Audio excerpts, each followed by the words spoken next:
Hello, we are going to be looking at how to determine the displacement on a structure due to temperature difference.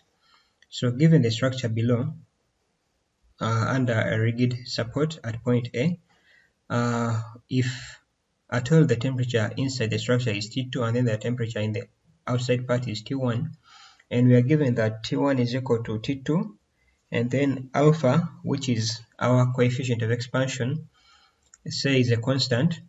Like from the basic knowledge of heat, we know that whenever there is a difference in temperature, what do we expect?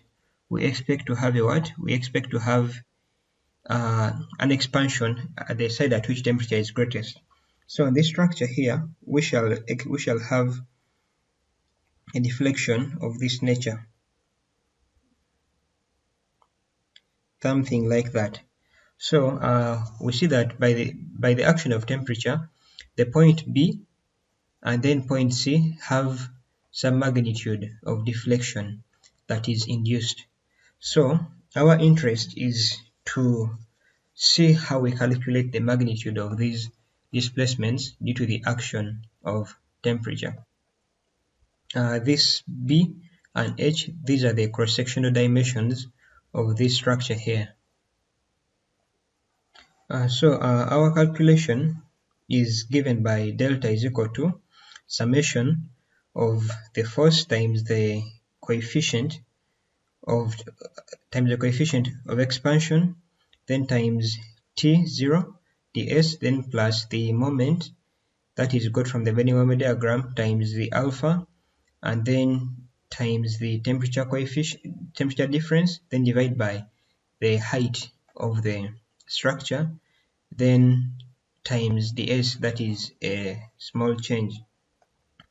So if at all alpha and T0 or temperature are a constant, then our equation would modify into delta equals to summation of alpha T0, because since they're constants you can pull them out of the integral, then we shall only be left with the integral of the force ds, then plus delta t divided by h, since they're also constants, then the integral of the moment ds.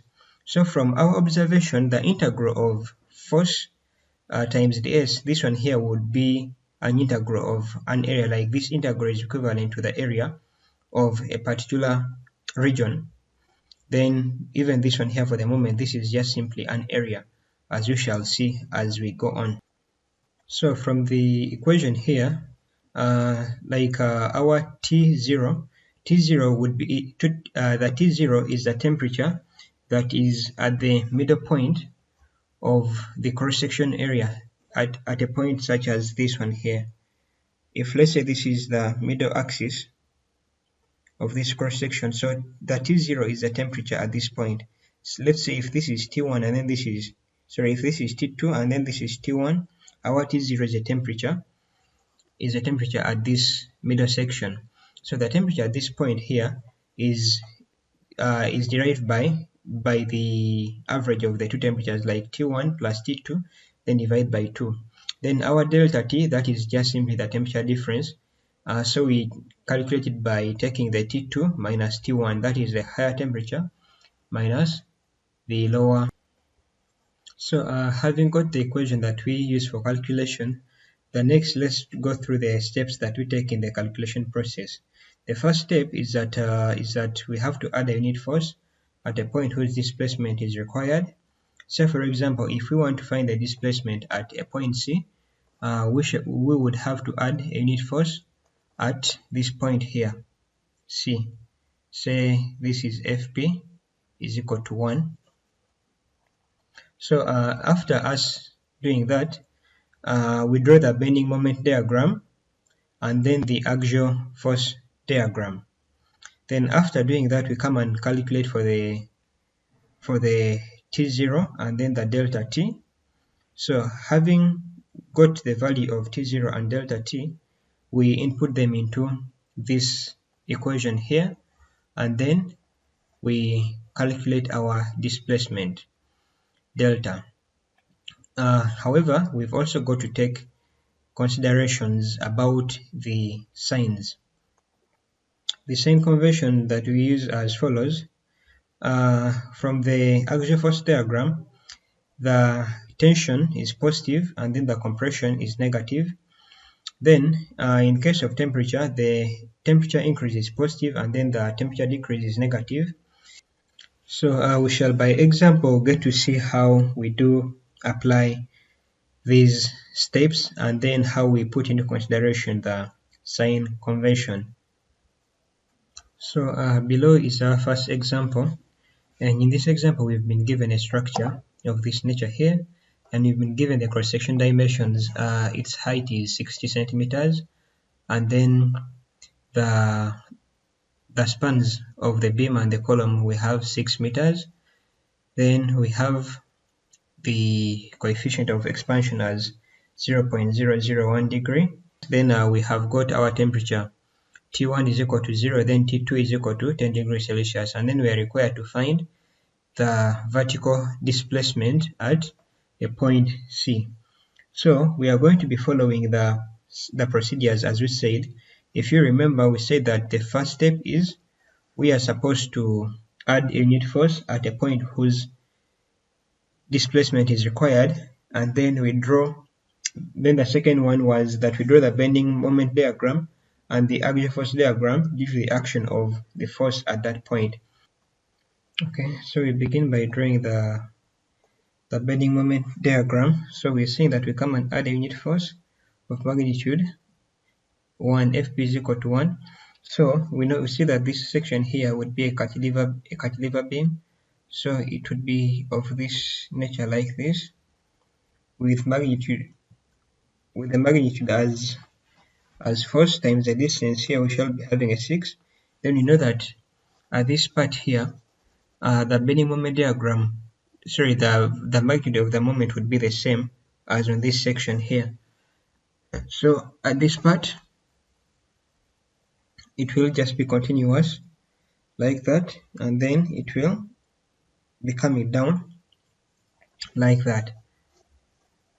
So this one here is the bending moment diagram. Let me label it as M.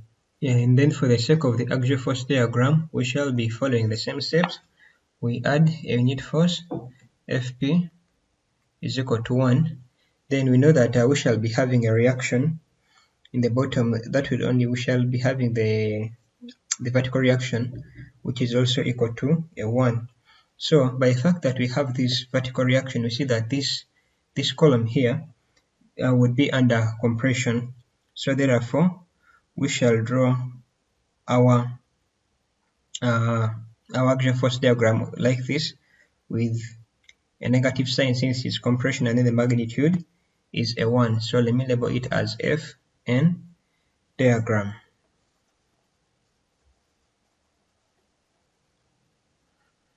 Now, having drawn these two diagrams, we move on to the next step. The next step, we say that we are supposed to find the T0. T0 would be equal to, we say it's equal to T1 plus T2 divided by a 2. This would be equal to, our T1 was 0, then T2 was 10. So this gives us 5 degrees Celsius. Then after doing that, we come and find our delta T. So delta T would be equal to T2 minus T1. That would be equal to 10 degrees Celsius. So having found these two, the last part is now to get these and put them into the equation of calculation. And if you remember, like we said that our equation is given by delta, this is at point C in the vertical direction, would be equal to summation alpha T0, then integral of Fn ds, then plus alpha delta T divided by h, then integral of m ds. So this one here would be equivalent to our alpha. Okay, I'm going to keep it as alpha for the sake. Then our T0 is 5, So we have 5 times alpha, then into our FNDS. Now FNDS is the same as the area. FNDS is the same as the area of this shape here, like this. So therefore, that one there would be equivalent to negative, because it is compression. If you remember, we said compression is negative and tension is positive. So negative 1 times the length of it, it was 6 here. Then we come and add alpha, then times delta t was a 10, divided by our height, it was 0.6. Then integral of MDS would be the area of these shapes here, like this. The area of this shape plus the area of this shape. But remember, we said something that we are supposed to take note, that is the sign configuration. Then we say that for us to determine the sign configuration, we are supposed to put into consideration the what? The action of temperature. So under the action of temperature, whereby T2 is inside, we shall be having a deflection of this nature here, like this. We will be having a deflection of this nature. And then from this deflection here, what do we get to observe? Like we observe that under the action of temperature, the tension part is on the inside section of the structure, while under the action of the bending moment, the tension is on the outside part, isn't it? So since the tension sides due to the action of these two are on different sides, that means that our moments would be taking on a negative sign. So we proceed with our calculation. Thus you would be having what? A negative of the area of the triangle. It would be a half times base. Our base is 6, and then times the height of the triangle is also 6. That is 6 by this 6 here.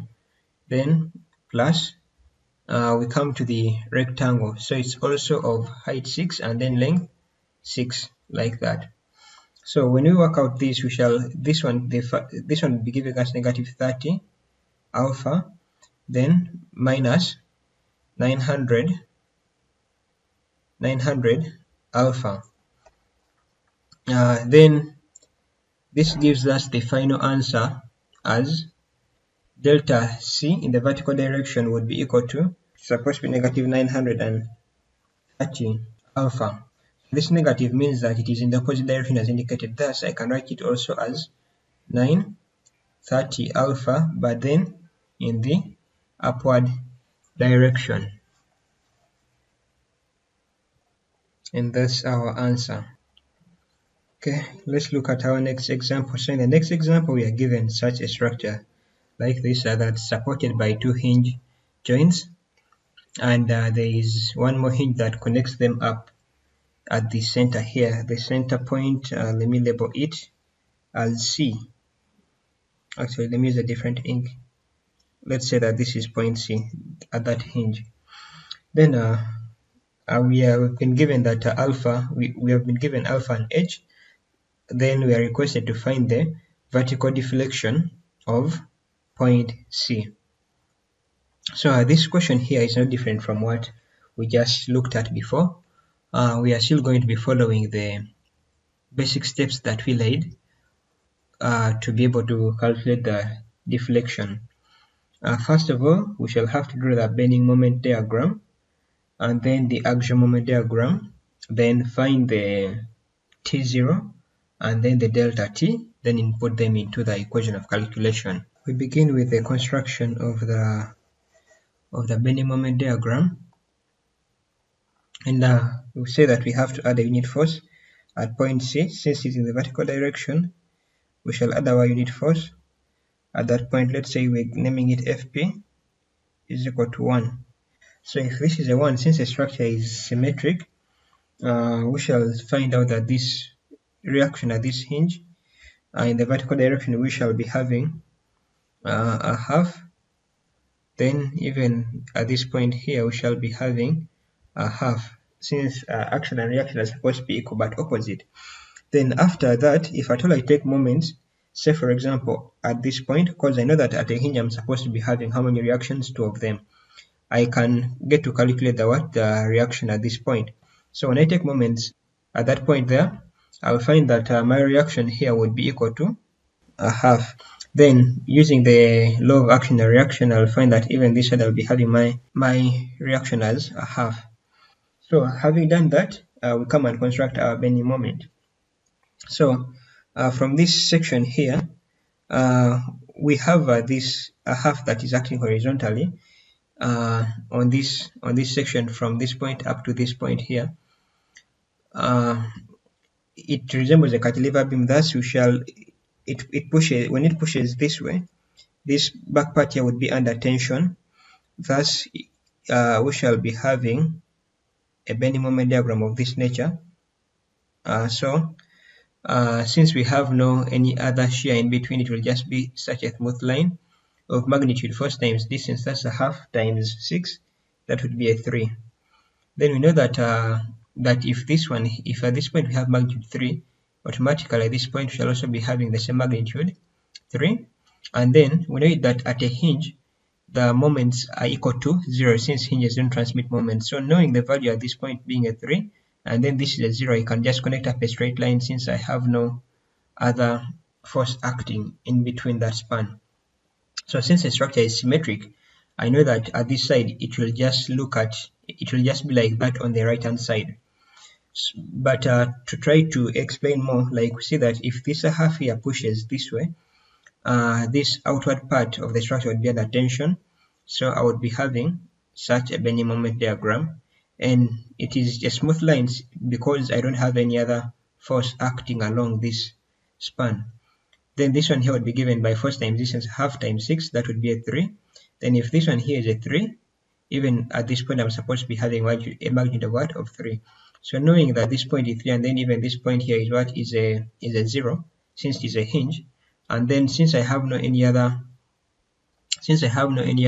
force acting on this span, I'll just have to connect up a straight line like that. So here I'll also be having a 3, here also a 3. Then I'll label this as my M diagram. Then having drawn that, let's also draw together the axial force diagram.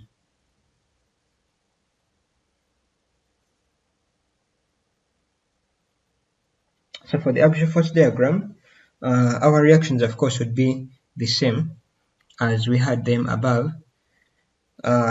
So here we said we have a half, here a half, that is because we have a unit force that we've added at this point, that is Fp is equal to 1. So then even also here we said we have a half, even this side we have a half. So if you look at this vertical rod here, we see that it will be under compression since it has got a force pushing from up and then one from down. So we come and draw it as that. So since it's compression, it is a negative, and then the magnitude is a half. Then, okay, let me first consider this horizontal span here like this. So for this one, we see that we have a half pushing on this side and then a half pushing on this side. That induces a compression on this section here of magnitude a half, and then it's a compression negative, then magnitude is a half. And when I come to this span here, it's also under compression, a half. So I draw it like that. Magnitude is a half and the sign is a negative. So having drawn all those, the next we are going to move on and calculate for our T0. For our T0, we say T0 is equal to T1 plus T2 divided by 2. This one here would be equal to 15 degrees Celsius, since we've been given T as T2 is 30, then T1 is 0. Then our delta T would be equal to T2 minus T1, that is equal to 30 degrees Celsius. So we are going to move on and input these results to the equation of calculation. Thus we shall be having our delta CV, the vertical displacement at a point C, would be equal to the summation of alpha t0, then integral of fn ds, then plus alpha delta t divided by h integral of m ds. So this one here would be giving us, this would be 15, that is for our t, then alpha, then times now the fn. Now when you come and look at this shape, we see that all of them are under what? Are under compression. This is compression. This side we also have compression, even here we also have compression. So they take on a negative sign, and then this one here, by the way, I can divide it up into two. This shape here. So I have how many? 1, 2, 3. I have 1, 2, 3, and then 4 rectangles of similar dimension. So this will be negative. There are 4 of them. Then times their length is a half. Then times their height is 6. Then now we come and try to consider this section here of the bending moment diagram. So for this, we need to put into consideration the action of the temperature, right? So we know that if at all we have got temperature or a temperature of 30 degrees inside, and then we've got a 0 degrees inside, 0 degrees on the outside, what do we expect? We expect to see that under the action of temperature, the inner side here would be under what? Would be under tension, but then under the action of the bending moment diagram, the outer side is under what? Is under tension. So meaning that the two of them are on different sides, isn't it? Thus this means that we need to what? To use a negative sign. And then when you look at all the shapes, 1, 2, 3, and then 4, all of them have got the same dimensions. Height 3, and then the length are all 6, 6, 6, 6, and 6, isn't it? So we move on and do our calculation. So we shall be having a negative sign, minus, because they are on opposite sides. This would be our delta t, which is a 30 times alpha, then divided by the height h, then into, we have 4 shapes, then times the base is a half, times the base 6, then times the height 3. This one here would be giving us negative 180 alpha, then this side gives us minus 1080 divided by h alpha.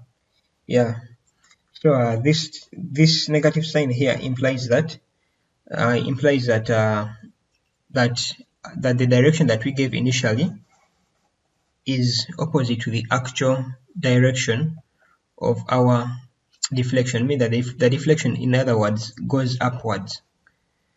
So with these two examples, I believe we are now certain on how to handle problems that have got the deflection due to temperature. So once again, these are the steps that we are supposed to use when we are calculating, and then the equation is just as given above.